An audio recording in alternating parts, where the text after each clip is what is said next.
Welcome back to my channel. कैसे हैं आप सब लोग? आशा करती हूँ आप सब बहुत अच्छे होंगे। आप सभी का वेलकम है मेरे एक नए ब्लॉग में। तो आज का वीडियो होने वाला है कुछ अलग सा।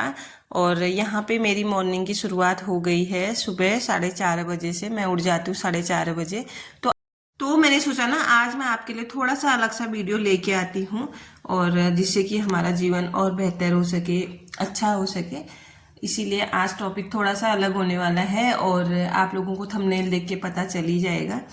तो जी सबसे पहले सुबह उठ के ना हमें अपने भगवान का, अपने यूनिवर्स का, जिसे भी आप मानते हैं उनका धन्यवाद करना चाहिए। यूनिवर्स को थैंक्स कहना चाहिए और अपने जो भगवान है उनको थैंक्स कहना चाहिए। चाहे हमारी लाइफ कैसे भी चल रही हो, लेकिन हमें ना जो चीज़ें भगवान ने दी हैं, यूनिवर्स ने दी है, उनके लिए थैंक यू बोलना चाहिए। चाहे आप कैसे भी हो, किसी भी सिचुएशन में हो, बस ऊपर वाले को ना थैंक यू बोलना चाहिए। क्योंकि थैंक यू बोलने से होता ही है ना, चाहे हमारे पास कुछ भी नहीं है, लेकिन भगवान और यूनिवर्स ये सोचते हैं, उनके पास ये मैसेज जाता है कि हाँ इसके बाद जो भी हमने दिया है इसको, ये जो इंसान है संतुष्ट है हमारे दी हुई चीज़ों से।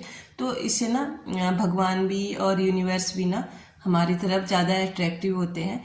तो इसीलिए भगवान को थैंक्स बोलना चाहिए। और मॉर्निंग में सबसे पहले उठ के ना, जब भी आप उठते हो 4 बजे से 6 बजे के बीच में, तो जब भी आप उठोगे तो सबसे पहले भगवान का धन्यवाद करना चाहिए। और भगवान से ना जो आप चाहते हैं लाइफ में, जो आपका गोल है, उसके बारे में जरूर से विचार करें, ताकि जो हमारा और ईश्वर के बीच में जो कनेक्शन होता है ना वो बना रहे। क्योंकि सुबह सुबह का एक टाइम होता है ना कि उसमें हम जल्दी से मतलब भगवान से कनेक्ट हो पाते हैं, अपनी बात उनके पास पहुंचा सकते हैं।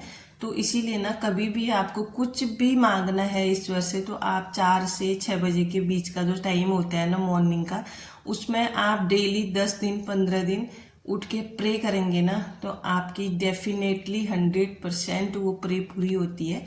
ये मैंने आजमाया हुआ मेरा एक तरीका है, जो सभी बोलते हैं। मैंने भी एक बार ट्राई करके देखा था और मैंने इसका जितना पॉजिटिव रिजल्ट मिला 100% सही था। तो यहाँ पे हमें ना ईश्वर का धन्यवाद करना चाहिए। ईश्वर से जो हमें चाहिए वो हमें ईश्वर ही दे सकते हैं और कोई नहीं दे सकता है। तो दूसरी बात है कि आज की जो जीवन शैली है ना उसमें बहुत सारी प्रॉब्लम है, बहुत सारी तकलीफें हैं। तो इनसे हम ना छुटकारा कैसे पा सकते हैं, इनसे हम कैसे अपने आप को निकाल सकते हैं, कैसे बाहर निकाल सकते हैं, इसके बारे में भी हम आज बात करेंगे। तो छोटी बड़ी चीज ना होती रहती है हमारे साथ, लेकिन हम क्या करते हैं ना कि कोई भी प्रॉब्लम आ गई है, छोटी हो बड़ी हो, वैसे प्रॉब्लम को तो प्रॉब्लम कहना नहीं चाहिए, एक चैलेंज की तरह उनको मानना चाहिए। अगर हम प्रॉब्लम को प्रॉब्लम प्रॉब्लम बोलते जाएंगे ना, वो सच में हमारे लिए प्रॉब्लम बन जाएगी। इसीलिए सबसे पहले हमें नेगेटिव नहीं सोचना है, पॉजिटिव सोचना है। जितने भी पॉजिटिव वर्ड हैं वो अपनी डिक्शनरी में फिट कर देने हैं, अपने दिमाग में बैठा देने हैं। इसीलिए ना जो भी हमारे साथ परेशानी आएगी, चैलेंज आएंगे, उनको हम अच्छे से फेस कर पाएंगे। और सबसे पहले हमें पैनिक नहीं होना है, घबराना नहीं है, छोटी बड़ी बात को लेके चिड़चिड़ापन नहीं होना है। कभी भी कोई भी प्रॉब्लम आती है, लेकिन प्रॉब्लम आने से पहले वो अपना सोल्यूशन भी लेकर आती है। ऐसा कोई प्रॉब्लम नहीं है, ऐसा कोई चैलेंज नहीं है कि वो हमारे लिए मतलब इम्पॉसिबल हो। सब चीज़ पॉसिबल होती है, बस इतना होता है कि तरीका ढूंढना पड़ता है उससे बाहर निकलने का, इतना ही है। और ज़्यादा इन चीज़ों के बारे में सोचना भी नहीं है कि मुझे प्रॉब्लम है, मुझे टेंशन है, हाय मैं क्या करूं, ऐसा इन चीज़ों के बारे में हम जितना सोचेंगे ना उतना ही हमारे ऊपर हावी होती जाएंगी। बस इन चीज़ों को इग्नोर करना है, इनका सोल्यूशन निकालना है, अपने ऊपर ये चीज़ें हावी नहीं होने देनी है। बस हमें इतना करना है और हर प्रॉब्लम का सोल्यूशन मिल जाना है हमको। और तीसरी और सबसे ज़रूरी बात है कि हमें ना कभी खाली नहीं बैठना चाहिए। चाहे हम किसी भी लेवल में हैं, कुछ भी काम करते हैं, छोटा बड़ा, कोई छोटी जॉब करते हैं या फिर वर्क फ्रॉम होम है, कुछ भी करते हैं, बस हमें ना खाली नहीं बैठना है। डेली के डेली हमें कुछ ना कुछ नया सीखना है, ताकि हम ना आगे बढ़ पाएँ। अगर हम ना सीखना छोड़ देंगे, उस दिन से ना हमारा धीरे धीरे धीरे धीरे करके हम पीछे होते जाएंगे। और एक दिन ऐसा होगा कि हम जो हमारा लक्ष्य होगा उसके लास्ट में जाके लाइन में हम खड़े होंगे। लेकिन ऐसा नहीं होना है, डेली के डेली हमें कुछ ना कुछ नया सीखते रहना है। इससे ना हमारी जो अंदर की पावर होती है ना, सोचने समझने की क्षमता होती है, वो बढ़ती है और हमें सोचने समझने में ज़्यादा बेटर फील होता है, ज़्यादा सोच पाते हैं हम, ज़्यादा सीख पाते हैं हम। तो इससे ना हम अपने आप को ना बहुत ज़्यादा इम्प्रूव कर सकते हैं। अगर हम ना एक दिन में एक अच्छी हैबिट भी अपने ऊपर लाते हैं ना, तो साल के 365 दिन में तो हमारा जीवन ही बदल जाएगा, आप यकीन मानिए। तो यहाँ पे ना हमें है ज़रूरत सीखने की। और ना हम कहीं भी जाते हैं ना, चाहे अपने रिलेटिव में जाएं, फैमिली में जाएं या फिर कहीं आस पड़ोस में जाएं, किसी से भी हमारा इंट्रोडक्शन होता है ना, वो लोग सबसे पहले पूछते हैं कि आप क्या करते हो। जैसे हम भी कहीं जाते हैं, किसी से मिलते हैं, हम भी वही पूछते हैं कि आप क्या करते हैं। कॉमन सा सवाल है ये। तो इसी से ना लोग अपना मतलब जो विचारधारा है उसको सेट कर लेते हैं कि ये आदमी किस लेवल का काम करता है और इसको हमें कितनी इज्जत देनी चाहिए। तो इसीलिए ना मैं कहती हूँ कि मेहनत करो, और इतनी मेहनत करो कि लोग आपको इज्जत देने के लिए मजबूर हो जाएं। लोगों का ना यही रहता है कि विचारधारा कि हाँ, ये छोटे लेवल का छोटी मोटी नौकरी करता है या फिर छोटा मोटा काम करता है, इसको इतनी इज्जत देनी, इतना ही बात करना है इससे। और हाँ, कोई जैसे बड़ा आदमी हो, बड़ी अच्छा खासा घर का हो, बड़ी कमाई है उसकी, उसको लोग उसी प्रकार की इज्जत देते हैं। तो पैसा है, सब कुछ है आजकल, पैसा नहीं तो कुछ नहीं है, पैसे की पहचान है और कुछ नहीं है। तो आज के ज़माने में ना पैसा कमाना बहुत ज़रूरी है, और उतना ही ज़रूरी है पैसे को बचाना, और उतना ही ज़रूरी है उस पैसे को हम कहाँ इन्वेस्ट कर रहे हैं, कैसे हम उसका यूज कर रहे हैं। तो आज का ज़माना ऐसा है कि एक की कमाई से घर तो नहीं चलेगा, इतने खर्चे हैं कि घर चलाना एक की कमाई में बहुत मुश्किल हो जाता है।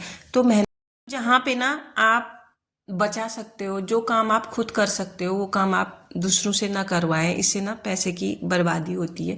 मैं तो यही कहती हूँ और मैं यही करती भी हूँ। जितना काम मैं कर पाती हूँ अपने हाथ से मैं खुद करती हूँ। भले ही मुझे एक दिन लगेगा, 2 दिन लगेंगे, लेकिन मैं वो काम खुद ही करती हूँ।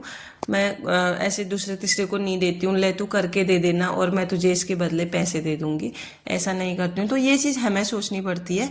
और तो धीरे धीरे ना हम ऐसे बचत करते जाएंगे ना, एक दिन हमारी बचत बहुत बड़ी हो जाएगी। और जब हम उस चीज़ के बारे में सोचेंगे ना, तो फिर हमें अपने आप पे ना एक गर्व सा महसूस होगा, प्राउड फील होगा अपने ऊपर कि हाँ, मैंने इतना बचाया करके।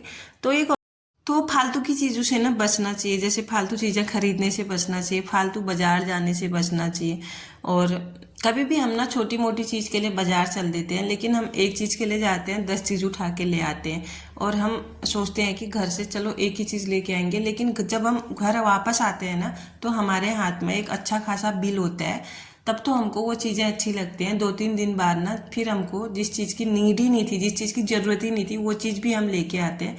तो 2-3 दिन में फिर हमको लगता है कि नहीं, ये चीज़ ना मैंने बेकार में खरीद ली, ये चीज़ मुझे नहीं खरीदनी चाहिए थी। फिर जाके हमको पछतावा होता है, और इससे होता यह है कि महीने में हमारा बजट जो है गड़बड़ा जाता है। तो कुछ ऐसी छोटी छोटी चीज़ें हैं कि हमें मतलब उन चीज़ों का ध्यान रखना चाहिए। जैसे सब्जी हो गई, डेली के डेली हम सब्जी लेने जाते हैं मार्केट, तो नाम के तो हम सब्जी लेने जाते हैं, लेकिन उसके साथ भी बहुत सारे खर्चे हो जाते हैं। तो मैं तो ऐसा करती हूँ कि हफ्ते में एक बार ही सब्जी लेती हूँ।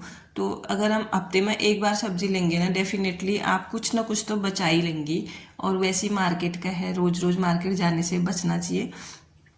तो बहुत सारी बातें हैं जो कि हमें सीखनी चाहिए, जो कि हमें सीखने की ज़रूरत है। देखिए गाइस, पता तो सबको होता है इन चीज़ों के बारे में, हर कोई ये चीज़ जानता है। मैं ये नहीं कह रही हूँ कि मैं ही जानती हूँ, मैं ही आप लोगों को बता रही हूँ, ऐसा तो है नहीं। आप सब लोग ये चीज़ें जानते हो, लेकिन बस ये है ना कि हम उन चीज़ों को फॉलो नहीं करते अपनी लाइफ में। फ़र्क इतना है कि जिस दिन से हमने फॉलो करना स्टार्ट कर दिया ना, उस दिन से आप देखना आपकी लाइफ ना झट से ऐसे बदलेगी जैसे कि कोई मैजिक हो गया हो। लास्ट सबसे ज़रूरी और इम्पोर्टेंट बात है कि हम ना जितनी भी हाउसवाइफ हैं, होम मेकर है, उनको ना यही प्रॉब्लम रहती है कि जल्दी से हम घर का काम कैसे निपटाएं। तो अगर हम ना मॉर्निंग में थोड़ा सा जल्दी उठ जाएंगे ना, तो अपने लिए भी टाइम निकाल पाएंगे और अपनों के लिए भी टाइम निकाल पाएंगे। तो यहाँ पे ना होता ये है कि हम लोग ना उठने में थोड़ा आलस करते हैं, अभी उठेंगे, अभी उठेंगे, अभी तो टाइम है, अभी तो टाइम है। और वो टाइम ना ऐसे निकल जाता है, मालूम ही नहीं चलता भी कहाँ गया इतना टाइम करके। तो फिर हो जाती है हड़बड़ी, तो इसमें ना थोड़ा सा अगर हम जल्दी उठ के अगर धीरे धीरे सुबह से ना अपने काम करने स्टार्ट कर दें तो जाहिर सी बात है 2-3 घंटे में सारे घर का काम निपट ही जाता है सभी का, चाहे घर किसी का छोटा हो या बड़ा हो। तो गाइज आज का जो वीडियो है ना इसको अब मैं यहीं पे क्लोज करूंगी। आप लोगों को कैसा लगा देख के जरूर बताइएगा। तो मिलती हूँ आपको किसी नेक्स्ट वीडियो के साथ, तब तक के लिए आप लोग बने रहिएगा मेरे साथ। और अगर मेरे चैनल पे नए हैं तो प्लीज चैनल को लाइक शेयर सब्सक्राइब कीजिएगा। और लास्ट में ना आप लोग एक छोटा सा कमेंट भी कीजिएगा। आप लोगों के कमेंट ना पढ़ना मुझे बहुत ज़्यादा पसंद है और बहुत अच्छा लगता है, आप लोग मेरी वीडियोस को इतना सारा प्यार दे रहे हैं। तो मिलती हूँ आपको नेक्स्ट ब्लॉग में, तब तक के लिए राधे राधे एवरीवन।